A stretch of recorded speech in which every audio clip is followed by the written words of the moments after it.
This is a metalhead, and this is a brood 517-year cicada. The difference between the two? One will be getting laid this summer. Oh! Ha ha ha ha! Burn!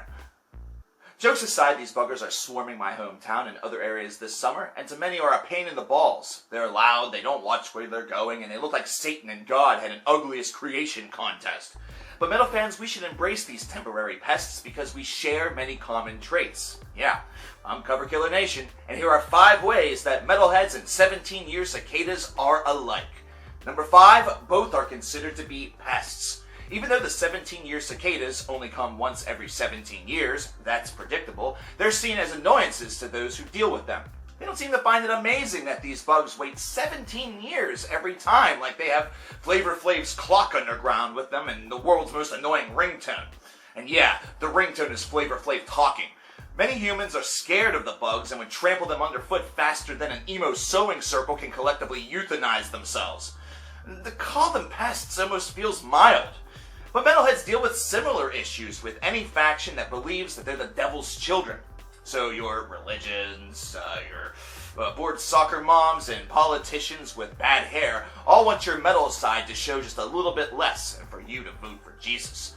Number 4, both like to assemble in large groups.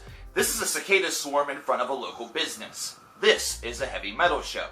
Give the metalheads wings and they call the National Guard. Like metalheads going to festivals, cicadas collect on branches, on buildings, fences, anywhere where they can get their freak on.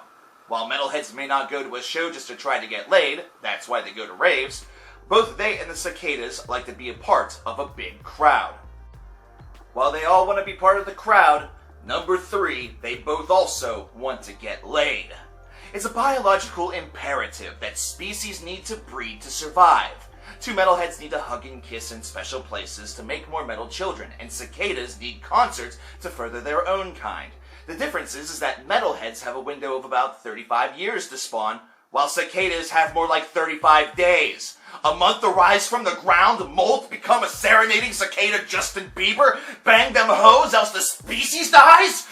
That's a lot of pressure.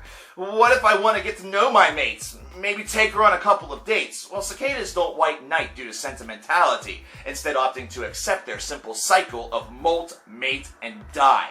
I'm sure there's a few humans you wish had such a simple cycle. Metalheads want to get laid just like other humans, but they just have a much better soundtrack to cuddle to. Number 2, both fancy themselves as musicians. If you know a metalhead, chances are he or she has once been in a band or tried to form one. And their dreams no doubt died whenever they realized that not even their parents were proud of them shrieking about the evils of satin clothing. But most metalheads do take an interest in music after becoming a fan of the genre, and while most dreams die, such as my acting career, metalheads who gain respect can have many musical projects and become legends. Well, so do cicadas. The mating cycle involves male cicadas forming chorus lines of sorts to attract mates. They all want to sing, so imagine hearing the pentatonics everywhere you go. Oh, snap. Ugh. Even though they sound like this, their songs are all unique, and interested females will become cicada boy band groupies by flicking their wings to indicate which bug stud stole her little demon heart. Imagine if you were a cicada who couldn't sing. Would a cicada be okay with a male holding up a boombox? Probably not. And number 1, both are mostly harmless. Now, not all metalheads are harmless. Take a look at black metal, Nathan Gale, and Saint Anger, and you'll understand what I'm talking about. But most are just normal people. They have jobs, they do drugs, reproduce, get a mortgage, and die just like the rest of us. Metalheads also don't damage the ecosystem that surrounds them unless a vacuum or a dish rag isn't brutal enough for them. And even then, you just have some mold to worry about. Again, no big deal. Cicadas, however, are just as harmless. Yep, amazing, isn't it? Even though their 17-year awakening can unleash a blitzkrieg of billions or even trillions, that's right, with a T, of the insects, they're just interested in the creation of the next generation, and maybe some tree sap. Cicadas are only a real threat to smaller trees that are planted shortly before the cycle began, and cicadas also happen to really love the sap bar. It's where they look across the room and find their future love, kind of like humans. Sure, the bugs fly around and seem like a nuisance, but they're just heading toward their orgy.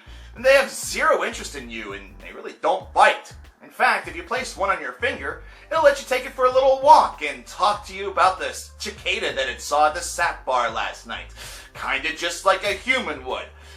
Plus, unlike metalheads, who you wimps will have to deal with forever, cicadas are only active for about a month or two before returning to the earth to begin their 17-year nap. And there you have it. Was there anything that was left out? Let me know in the comments below, and don't forget to subscribe.